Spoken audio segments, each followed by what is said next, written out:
Before we start today's episode, I gotta tell you about this amazing vinyl furniture I just got from SidetrackedWorkshop.com. I now have the double sidekick model in my front room, and it's absolutely killer. It holds a couple hundred records, and it looks beautiful. Check it out on my Instagram. It's very handsome indeed. And when you get a moment, check out SidetrackedWorkshop.com and show off your vinyl in style. That's SidetrackedWorkshop.com. And now, on with the show. Welcome to The Vinyl Guide, the podcast for record collectors and music nerds. Here's your host, the biggest record nerd of them all, Nate Goyer. Well, hey everyone, it's Nate, episode 481 of The Vinyl Guide, and I'm going to put down the frivolity of our passion for music and record collecting. I'm just going to put that away just for a moment and really wish all our friends in the Los Angeles area well. Hoping these tragic fires are getting under control and hoping you and yours are safe. Look, being in Australia, we're no stranger to wildfires, so I get how difficult and frightening these times are. I hope you're okay, and hopefully you're back home and sorted out soon. Take care, you guys. Hope all is well. So look, I wanted to get this episode out. There's a lot of very difficult news out at the moment, and hopefully this episode can be a nice welcome distraction for all of you. It's a conversation with Stephen Malkmus, who you may know from his work with Pavement. Hopefully you know from his band, the Hard Quartet. He's on his way to Australia, and he's a record collector. So we talk all about his hobby. He's got some amazing rare recordings, which we talk about today. And we also talk about his early works, the early records, the Slay Tracks 45, and quite a bit more. So, again, I mentioned, he's part of this project / supergroup, the Hard Quartet. This band features Emmett Kelly, Jim White, Matt Sweeney, along with Steven. They've got a brilliant LP out right now on Matador, and they are about to tour Australia.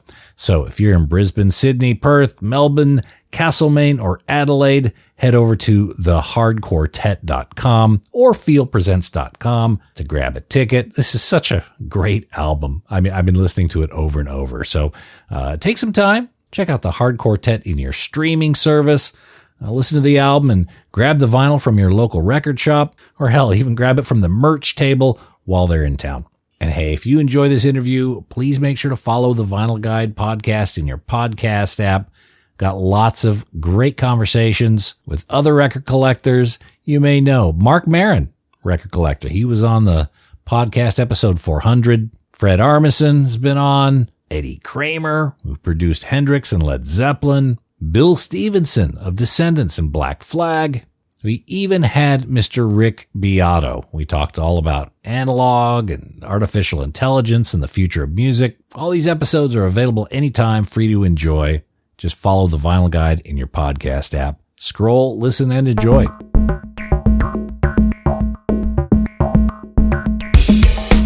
All right, without further delay, here's the conversation with Mr. Stephen Malkmus of the Hard Quartet. Unmute. Okay, can you hear me? I can. Hi, Steve. All right. How are you? I'm good. How are you? I'm all right. How are things? Are you anywhere near the cacophony in Southern California?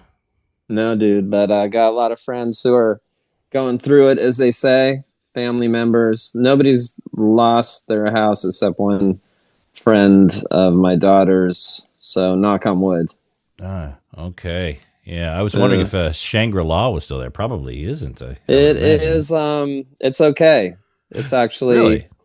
Yeah. So far, so good. Well, that was yesterday. They're kind of in the Zuma area, and which is farther north. And as far as I've heard, they are alive and kicking. But things can change. Jeez. All right. Unless you heard different. I don't know. I didn't. I was it's so hard to read the fire maps. You know, like I've got addresses of friends that are there and of course places that I stay. And I've got the addresses, but looking at the fire maps, it's like, geez, I can't tell what's going on. Tell me about it. It's really confusing. For the people that live there, it's the same way. They're watching like CCTVs and like, they don't even know, or at least yesterday. They probably do now. But that's how it was, because it was such a fast evacuation. Crazy, dude. Okay. Well, I'm glad you and yours, and most of yours, and hopefully all the band's friends and families and interests are okay. It's going to be a rough next 5-10 years rebuilding. Tell me about it. Anyway, well, hey, let's talk about brighter things. You guys coming to Australia? That's right. All right. What are some of the memories you have of Australia? You've been here quite a few times.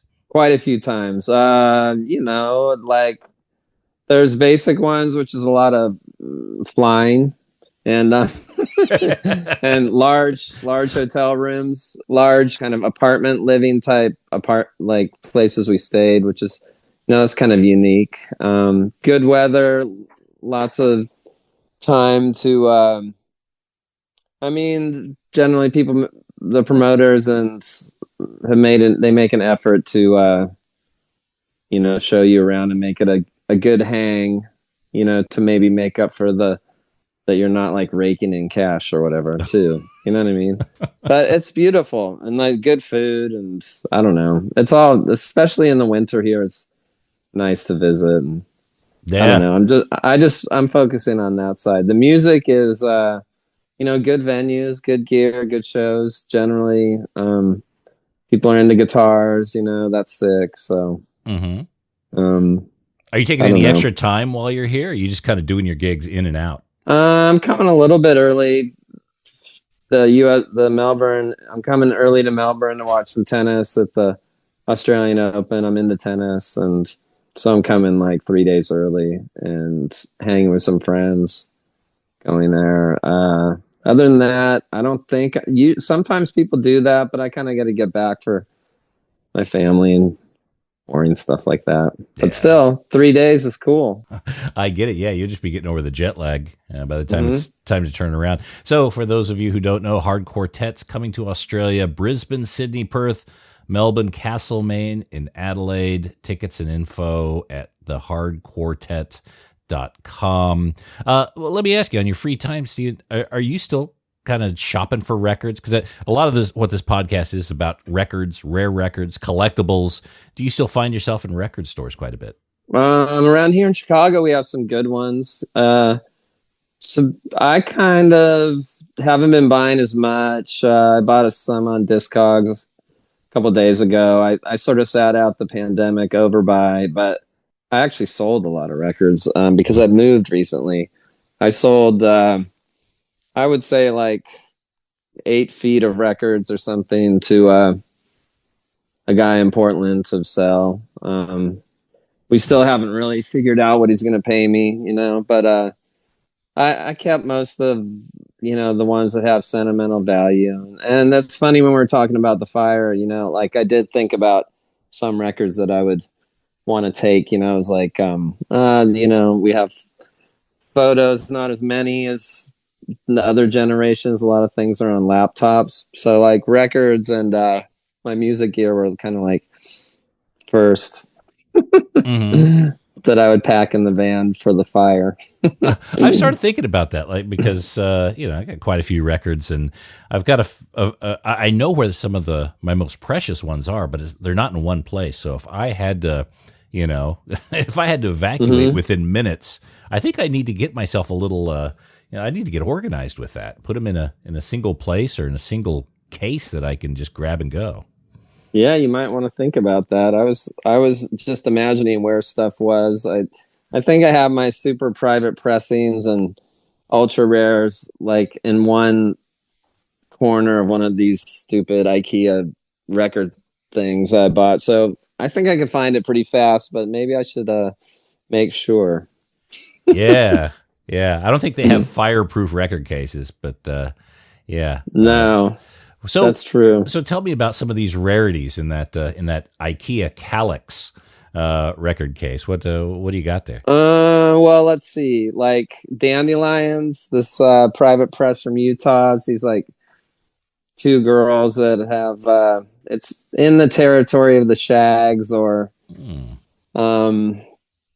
that my friend gave me. I've got color balls. I put that in there. It's one of yours. Oh yeah. Or one that is really famous from there. My original copy of Ball Power and Obsecration and well, also whatever it's called, Heavy Metal Kid. I got that one. Mint. It's good condition. I bought a bunch of interesting Australian records like 14 years ago or 20 from a dude in Sydney, a record dealer. He was kind of a Bondi surfer type guy. I got like Band of Light and a bunch of these festival Buffalo, Madder Lake, Wow. Carson, this blues band called Carson. They're kind of like Canned Heat or something. Yeah, he just and funnier things like Supernod and Taste and Avalanche, like kind of like this hard rock. Not so Avalanche is not so different from I don't know, like Triumph or just some kind of Grand Funk Railroad. You know what I mean? It's not like it's essential, but still cool. I don't know. I got a bunch of New Zealand records too. I'm just going Antipodean right now from Expressway label and Flying Nun, of course, and even more obscure labels that I can't remember now, but like before Flying or concomitant to Flying Nun, you know, they had a really kind of golden age there in the 80s of not only creators but of people pressing records and stuff. So that's pretty cool. Yeah. Oh, absolutely. That sounds like an amazing collection. You can't even find those anywhere here, and you've got them all there. Do you buy a lot of records sight unseen, like that hippie guy or that surfer guy in Bondi said, "Oh, you should try this"? I did with him. I did with him. He was like, I was on a quest. It was like 2000. I was on a quest to get Ball Power because someone would play me That's What Mama Said, and I was like, that's the perfect song or perfect jam. And so, yeah, I got like Live at Sunbury, this triple album. I got Summer Jam, and I don't know. He had I just was like, what the hell? I just, paid, and he was not cheap, but he wasn't overpriced either. He was like, I reckon you'll like this, Steven. Like, of course I'm down for that. That happens a lot. I'm always there to learn, and one of the funnest times you can have with record collecting is going to somebody who's got amazing taste and amazing stuff, and they're like, I think you'll like this, right? Yeah, you got to listen to those people, even at the record shops, when they say, here's my recommendations. It's like, all right, absolutely, well, yeah, listen to absolutely. those people. They know people. My daughter even works at college radio. I've learned so much about new generation, post-punk and stuff from her, which I would have never. I mean, I don't have as much time I'll admit I'm not as into it as I was. I think everyone goes through an insanity time, and then it gets to be like, do I need this? Do I need the objects? Can I just listen to it? I can just listen to this on Spotify, even if it doesn't sound as good, or you know what I mean, or on my phone. There's kind of a gradual. That's what I did a bit when I moved to Chicago. You know what I mean? It's like, do I really need Led Zeppelin presence? It's a great album, but like, do I need to carry it? The records are heavy, it's like that level. It's an unbelievable record, but I don't know if I actually need a physical copy. Yeah, there's 2 or 3 Led Zeppelin albums that I'd jettison. A couple you need, but same with Black Sabbath. The first 5 records, maybe, fantastic. Yeah. And then it's a pretty slippery slope downward. I love that Sabotage one. I have that. I had that on cassette when I was a kid, and that's so bizarre, that album. I really like it. It's really druggy in a different way. In a different way than the classic stoner rock ones, but I mean, it's still a classic. Yeah. But, yeah. No, I know what you mean. There's some records that I've just had in my life, and then at some point I say, I think I've learned what I can learn from this. It's time to kind of catch and release. Put this back out there in someone else's hands. Someone else will dig it too. Yeah, absolutely. So do you care about first presses or reissues? Is that something you, Yeah, I do. I'm into that. Okay. Yeah, I'd much rather have I don't really want a reissue, to be honest. if I haven't heard something, I mean, they can be collectible too, don't get me wrong, but I'm definitely if it's VG, I'm good. You know, I prefer VG plus, but I am not a mint miner, you know. And I like to find stuff out in the wild, you know, like I've had some fun in Australia. One time we were playing like in the Gold Coast, and we just went to some weird spot and found some kind of weird stuff there once. And out in Perth back in the old days, or maybe in Fremantle, you know, found some surprising things. It's obviously as it's harder and harder. That was the 90s. Less and less likely that you're gonna have some incredible finds. In Portland, it was the same way. Portland is like record collector central. You know, there's no sales tax there too, so like people like to trade and buy there. Like Japanese collectors come there, and so you're really, it's going to be hard there. There's a lot of slackers there, you know, just into music, which is great, but also hard for the wild hunter. So you, when you walk into a record shop, I imagine you would look at the wall first. Like you want to see what gems they have. I like to look for fun at that. You know, really, you're going to have to look under the table, under the main things, if you're going to hope to find anything that's somehow misplaced. You know what I mean? Yeah, I mean, that's the way it is. That's how I've only found any holy grails in my life, is going in a place where they didn't know what they had, or it's like underneath and like, you know, in the behind all the $1 throwaway Dean Martin albums or something. For some reason it's there. Or, hey, this just came in, you know, something you gotta. That could happen too. That would be nice. But once the internet started taking hold, I mean, it's fair. I don't want to like take some old record store owner and he has a $400 record, and I'm gonna say like this is 20. You know, that's not nice either. You know, so Right. but so there's something nice about, for the owners of trying to keep stores open, that they know exactly what everything's worth. Yeah. But yeah, I think it's kind of bad form to try to negotiate with a record store owner anyway. It's, you know, these people are, no one's becoming a millionaire off a record shop, so just fucking give them the money and walk out like a gentleman. Yeah, I mean, there's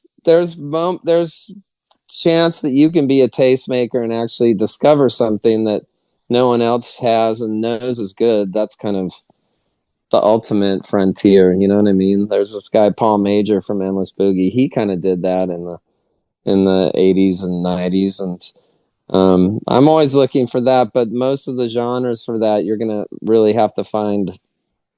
I mean, I'm not like an expert on funk or soul, so I wouldn't know if I could do that. You know, I'd be more likely Christian psychedelic music or this outsider private record, you know, you find in Montana or something no one's heard of. You know, that's your best hope. So outsider music, it sounds like your ears perk up when you hear about that. You know, you said the Dandelions, the Shags, that sort of thing. Is that kind of your lane? Is that something you're constantly looking for? Because look, to me, I found private press is very bumpy.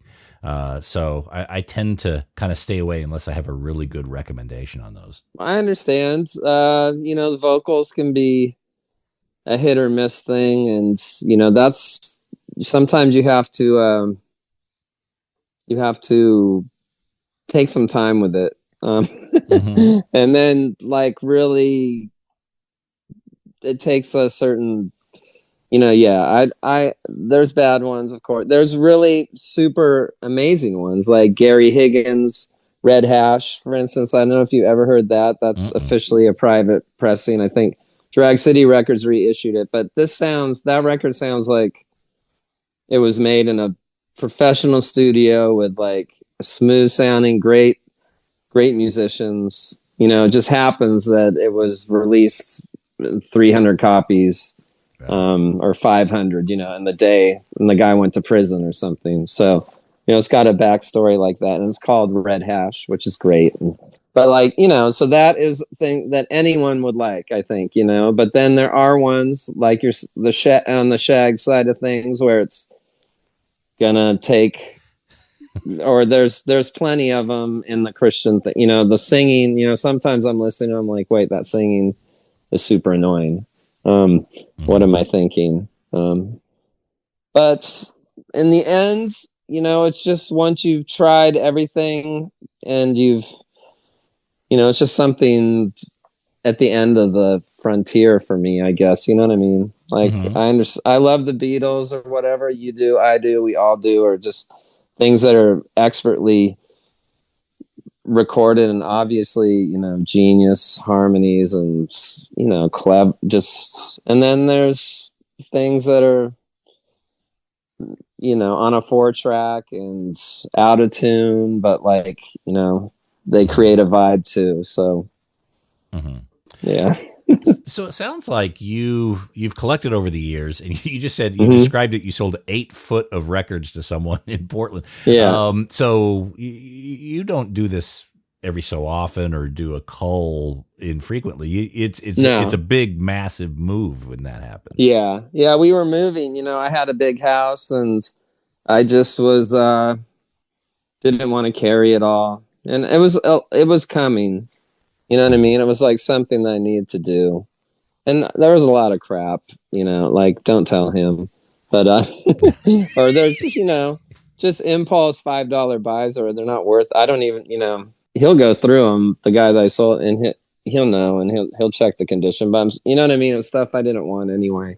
But, luckily I got so much 90s music from I just didn't even have to buy it, because I would just get from the bands we were touring with or labels that send me stuff. So I have all that I love all that stuff still. And I kind of sort of sat on that because I didn't, I was into more like 60s and 70s music at the time. So it's rad that I have all that stuff. Does something like a white label promo excite you? Not really. I mean, if it's unique, I don't know, like promo copies I just look on Discogs if they're worth more. Doesn't matter to me really. Condition, I'd rather just have a first printing or something. Like my wife had a television, when I was looking at these things, she has a promo copy of the first television album. And so I looked at it, I'm like, oh, it's worth more, because it is a promo. So but if it is a early pressing or just like known to be good sounding, I would care about that too, I suppose. People go down that road. Certain pressing plants in America are sometimes more sought after, like for Velvet Underground records and stuff like that. Certain records like Velvet Underground first album or something, I would really like to have like a first copy of it, just to hear how it sounds as you heard it. Other things I don't care about as much. I guess I wouldn't care as much. You know what I mean? Like if I get even a little bit later, like Led Zeppelin, I love Led Zeppelin too, but if it was not the first one, I'm okay with that. I mean, it's probably going to be beat to hell anyway because everyone listens to those so much, right? Well, actually specifically on the Led Zeppelin too, about the Robert Ludwig version. I've heard about that, the hot mix. I've only seen that on YouTube. I mean, that's interesting to me. Yeah. No doubt. And that's the one you want, Steven. I know. But that's almost so common to me that the music of that album that I had an 8-track of it, and that sounded unbelievable. I mean, the bass on it, and it could have been my 8-track player. Through the 90s, I would play that when I was doing work out in the yard. And yeah, I was obviously couldn't believe.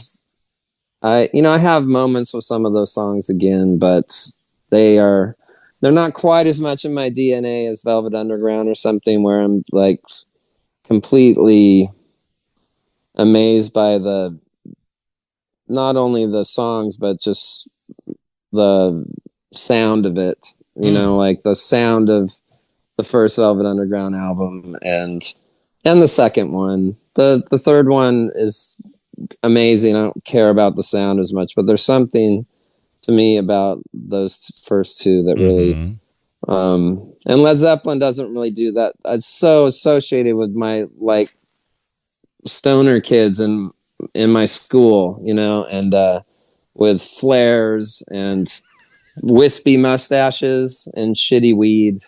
That I, as much as I love Led Zeppelin, it's like MTV music to me. I don't know, MTV. Remember how like it was all over, like you would gag on it. It would ruin things, like, and make you hate it because they overplayed it, and there was nothing else to watch on TV. So sometimes Led Zeppelin does that to me, and as big a fan as I am, but so I've got this friend of mine. We went to high school together. I grew up in California, and we went to high school together. And he was so into Led Zeppelin to the point to where, just like you say, it's like, God, turn it down a little bit, man. Let's try something else. So I lost contact with him over the decades, and then I reconnected maybe 5 years ago. And social media and everything. Turns out he still stayed on that Led Zeppelin kick so much that he now does work for the band. Like, oh, wow. He's the guy when they were putting out those special Box editions, sets. those deluxe. Those, like they would reach out to him and say, what was Jimmy wearing in Osaka in 71? And he'd say, oh, well, he was wearing this. He was playing this guitar. Here's their set list. Here's a recording. That's cool. Yeah. And you look at those box sets and there's his name. It's pretty amazing. Well, that's cool. I'm all for that. I mean, they have interesting history. Their first American show is in like Spokane, which I think is so freaking weird. Yeah. Oh yeah. Is that the one they said it's rumored to have happened, but no one's It's on tape. Sure? Okay. It's on tape. I imagine it being at like Gonzaga College, that really conservative Christian college that's good at basketball. Oh. And they're like playing there. It's so weird, but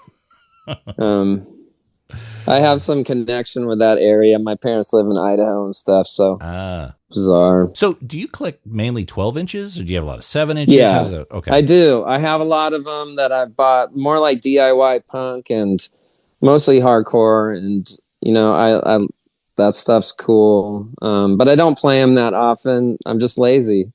Yeah. But artifact-wise, super cool. Someone comes over. They're kind of social, I guess.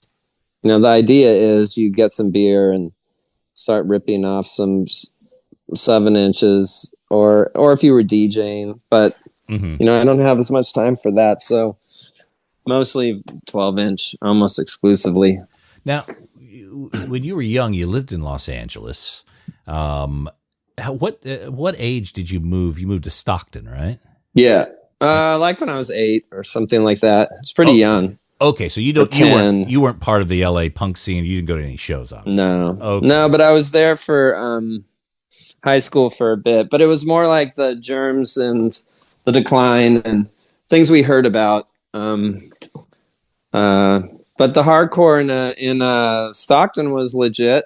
I was there like 82. I was in a band. We opened for a lot of the classic American California hardcore bands. Like our first shows with True Sounds of Liberty and Toxic Reasons, and this amazing band called Tales of Terror from Sacramento. We're kind of like our age, hypothetically, and we tried to act like we were as good as them.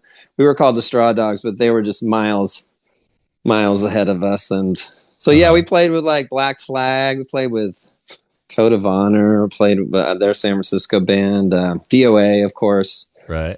Big fans of DOA. Who else? Joey Shithead has the greatest name in punk. That is the fan. No, they were amazing. And there's a band from Stockton called The Authorities. If you ever get a chance to hear their single, it's called Soundtrack for Trouble. It's a 33 RPM single. They printed themselves. It's kind of rare, Killed by Death style. But they were the older brothers. They were pretty cool dudes, kind of into the Damned and the Sweets, and I don't know. They just had, unfortunately, they were into Johnny Thunders, and which led to heroin and stuff like that. But there was just anyway good music, good scene, weirdos. You know, it was good. Everybody from the queer people to Grateful Dead fans. You know, at that time it was in 1981. It was still kind of alternative to be a Grateful Dead fan. You know what I mean? So like, we had a cool scene in a way, albeit druggy. But did Straw Dogs? You were Straw Dogs, right? Did you make any records at that point? No, we didn't. We thought we wanted to, but it all just collapsed in drugs and unfortunately, and times were kind of changing pretty fast. By 84, I mean, you could continue on in punk, but people were going kind of metal or country. You know what I mean? Like it kind of was fizzling into what became like bands like Husker Du and REM, and also there was the there's no girls into hardcore really, you know what I mean? So that sucked too. And so that would obviously lead you to be more into Smiths and Echo and the Bunnymen and The Cure and stuff like that. Susie and the Banshees. I don't know. Anyway, my taste changed. Yeah. So I kind of got out of it. So is Slate Tracks the first time you were on vinyl record? Hey there, audiophiles. If you're seeking stylish furniture to showcase your stereo and record collection, well, look no further than SidetrackedWorkshop.com. Sidetracked Workshop designs extraordinarily elegant record cabinets and consoles that add sophistication and panache to your music hobby. Handcrafted in the good old USA in the vinyl-loving city of Portland, Oregon, Sidetracked Workshop's designs are a music lover's dream. Made with real walnut veneered wood and brass accents, these gorgeous designs add class and taste to the record room and ship fully assembled and ready to enjoy. Just check out the designs for yourself at SidetrackedWorkshop.com. Look, you spend thousands of dollars on records. Don't keep them in a crate, and don't risk your records on those feeble wooden pegs from IKEA. Your music deserves the dignity of Sidetracked Workshop. That's SidetrackedWorkshop.com. Elegant solutions for the vinyl lifestyle. Oh, and hey, record nerds, don't forget to clean your records with the very best and safest record cleaner, the Groove Washer. Make your records look and sound their very best and store them with confidence using the new Groove Washer Groove Guard record sleeves. You gotta try this out. It makes a huge difference to the quality of your vinyl experience. Ask for the Groove Washer by name at your local record store and accept no substitutes. Or head over to groovewasher.com and use discount code VINYLGUIDE10. All hail the Groove Washer. That's groovewasher.com, discount code VINYLGUIDE10. So, is Slate Tracks the first time you were on vinyl record? Yes. Okay. All right. And yeah. What made you guys decide to do a 7-inch at that time? Well, we were into some alternative bands from the like DIY punk bands like the Swell Maps and what else? A little bit like Beat Happening and these well, I can't remember. There was like just it seemed possible within the realm of possibility that you would want to make your own record, you know, and put it out, and just it could be forgotten for all time, but it would exist. So that was sort of the idea. That's why, basically. Yeah, we were into obscure college rock, you know, like I call it that now, but it was like Dinosaur and Sonic Youth, and they're like, why not make something weird? Were there any labels or anything you were collecting at the time? Like, were you anything SST? We were into early Sub Pop, you know, was started Mudhoney, Homestead Records, which did like Sonic Youth, and yeah, we were just kind of into those kind of bands. Replacements, you know, I was into them, right? Dream Syndicate, you remember them? Oh yeah. We just had Steve Wynn on the show, in fact. Yeah, Paisley Underground type bands like that, I'd be down for. I'm just trying to cover because it kind of Minutemen. You they're ostensibly punk, but they're more than punk. So Meat Puppets, that kind of thing would have been, maybe, and Butthole Surfers, I was blown away by them. So it was that era. Maybe Big Black too. Right. So with sleigh tracks, the first 50 of them had dinosaur stamps, as I understand. So yes, that's kind of you already were familiar with the scarcity, making a few of these special, yeah? Scott might have done that. I didn't know about that. We thought it was already like 1,000 was irrational to think that we could sell 1,000, but we thought that was still scarce in a way, but it's not actually. That's a lot of copies. So I think he did that. We are lucky that they aren't in our garage still. You know what I mean? I know that now, but and they only also charge you like not much more money to get an extra 500. You know what I mean? They're like, whoa, they're $3 a copy if you do 500, and they're $2.50 or $2 if you do 1,000. When you're getting them pressed. So anyway, he must have done that. God bless him. And I'm just psyched about that it got some attention, and like people were into it. Oh yeah. Oh, and what's interesting is there was recently a box set, the Cautionary Tales box set, which one of them included all originals. Was this like 27 inches singles? And there were some of them that actually contained original singles in those boxes. Yeah. No way. I wish I knew that. Those guys are cool. Matador is so clever with marketing and doing interesting things that I would buy. That's what you want from your label. Yeah. There's no doubt. They always make the reissues some reason for it to exist, that is thoughtful, I guess you would say. Because I don't know, like Cherry Red, they probably do a great job or something. There's some reissues, they're just like thrown out on CD with like one live song at the end. I don't know. So you got to have a label that thinks creatively like that. And you've been with Matador up to this day. Hard Quartet's on Matador as well. Yep. Wow. Yep. There's two. One of the dudes in HQ is Matt Sweeney. Was in Chavez, so it kind of made sense. They believed in it when they heard it, and there was really no other reason to not do it with them. So is Hard Quartet this? People call it a super group. I would agree. Is this a one-off? Will this be continuing to record in the future? Oh, okay. Yeah, no, we're totally planning to. This is a starting point. Like maybe things don't go well or something. We don't do it, but like that's the plan. After we're doing this touring, and then we're going to make our next step. It's like, I'm psyched for it. They're like really good musicians and a really fun hang. Oh, it's phenomenal. The record is, I hope you guys bring some pressings and have them on the merch table here in Australia, because I haven't been able to find a copy. Not on vinyl anyway. Oh, really? Yeah. Oh, well, I'll tell Matador. Yeah.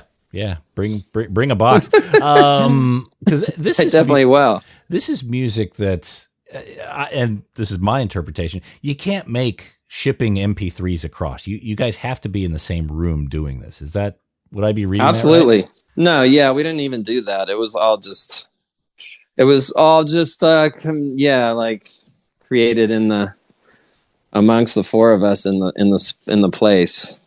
Nothing was not made where we were all in the room, which is cool, maybe someone was like getting lunch or something outside the studio, but we didn't do it that way. It was definitely an effort to make it pretty organic and like, it's not like we're Steely Dan, but it doesn't sound hi-fi like that, but it is like no effects and, kind of in the room mic placements. It's what you got, even if it's not smooth like that.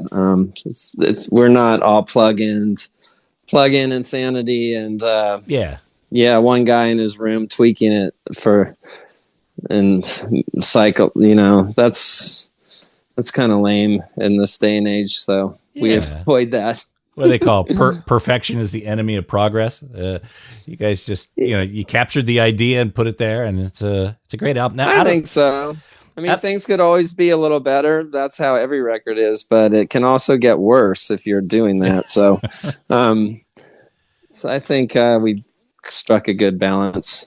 So out of the 15, 16 songs there, do you guys have a lot of outtakes, or was this pretty much what was recorded? That was pretty much everything that was carried on to completion. Like we dropped some things along the way. Didn't bother finishing them. They were all, I guess, considered to have some merit, like something in them that everyone agreed was pretty cool. And yeah, we could have pruned it. Like a few of my songs could definitely have gone, or one or two of them probably could have got better. But in the end, we thought, this is what it is, and this is the vibe, and it's just like, let's just put it all out. You guys are sharing all the songwriting, so it's hard to tell who did what, but you can start to get little glimpses. Oh, this is Matt's style, or this is Definitely. Yeah. Renegade, whose is that? That's me. That's that's completely that's one of the ones I like consider like the band. It's like I had it totally different, like I did make a demo of it, and it's like really kind of like a 60s sort of 60s slash Nirvana, like about a girl type sound or something. I mean, it was like dun, dun, dun, dun, dun, dun, dun, dun, dun, and it's like it became more of a garage or like a angry punk sound, like a barely can play punk sound, which we leaned into. It's got a bit of a Tomorrow Never Knows kind of dizzying effect as well. So that's true in the chorus. I like how it, and it's like fucking compressed to shit, like it's really brutally limited, so everything's kind of like mashed up, and unlike the other songs. And thank God Heel Highway's after it, because you need almost a breather after that. Yeah, dude, totally. So yeah. So look, Steven, I know you're wrapping things up and you need to get on a plane out here. So finally, if you were to walk into a record store in Australia or elsewhere, what's a holy grail that you would hope to find to take home with you? Well, if I was in Australia or elsewhere, could be. Well, I would like to do it there. I mean, I was listening to this record by this guy named Roy Rutanen, and he is. Let me see what it says about him. I'm gonna look it up now. He's Australian, and it's like RUTA. Yeah. He's Let's see what it says about him. Folk rock, psychedelic rock, 1971. Yeah, I hope he's from fucking Australia. Pardon my language. That's right. What does it say? Roy, it costs like $600. So I'd be looking for that. Okay, no, he's not from Canada. I thought he was from Australia for some reason, but he's just a dude that is from Massachusetts. Okay. So I made a mistake I'm doing a radio station thing for Triple R or something. I was like, this one's from Australia. I'm gonna have to re-record that one. I would look for that one. It's Roy Rutanen. Sometimes you can find rare American records in Australia too. That just people didn't notice. Oh yeah. There was one, what was it called? Like Bram Stoker. There was some like hard rock record I bought in like a charity shop in the Gold Coast, and it's like, it was one of those classics where you're like, this looks interesting. I've never heard of it. Oh, it's $5. And then it turns out it's kind of generic hard rock, but rare, and so that's pretty fun. Yeah. So I really, to be honest, dude, I sort of like to be surprised by, just do my own research, and maybe even, look at my phone or something and say, what's this? And see if it is if it exists. Yeah. Do you ever do that? Like Oh. look at your phone and Totally. while you're looking at records. So Life has and then- so few surprises. Walking into a record shop and discovering something is like top of the list for me. What I want to do. Yeah, and it's always funny. It seems like you always have bad reception too in the record store. I've noticed. It's like I can't really find, and I don't want the owner to think like, oh, he's just looking at my things to see if the price is right or something. And so I'm kind of trying to keep it on the down low. And anyway, Yeah. Oh, that's funny. such is the life. Well, Stephen, thank you so much for your time, man. I'll let you go. And for all you Australian record shops, find a Roy Rutanen and put it on the wall because Stephen's looking for it there. I'm on the hunt. All right. Thanks a lot, man. Take care, man. We'll see you down under. Cheers. Yep, absolutely. Bye. Thanks.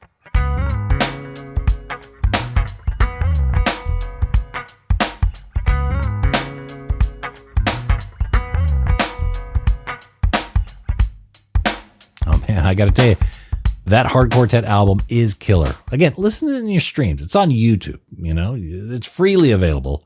Give it a go. The track Renegade is a hell of a track, but maybe you don't want to dive straight into that. It may kind of skew your approach to the rest of the album. But yeah, definitely looking forward to seeing those guys when they come down here live. Fieldpresents.com are tickets and information for those shows. And that's it for this episode of The Vinyl Guide. Thank you so much for tuning in. And to all of you who are sharing these episodes on social media and Reddit and Facebook groups and all that stuff, that is certainly appreciated. And also really appreciate those of you who are leaving positive reviews on Apple Podcasts and Spotify, saying 5 out of 5 stars and writing stuff that makes me blush. That is always appreciated. And we'll be back shortly with a brand new episode. So until we talk next time, get up there and buy some records, people. Cheers.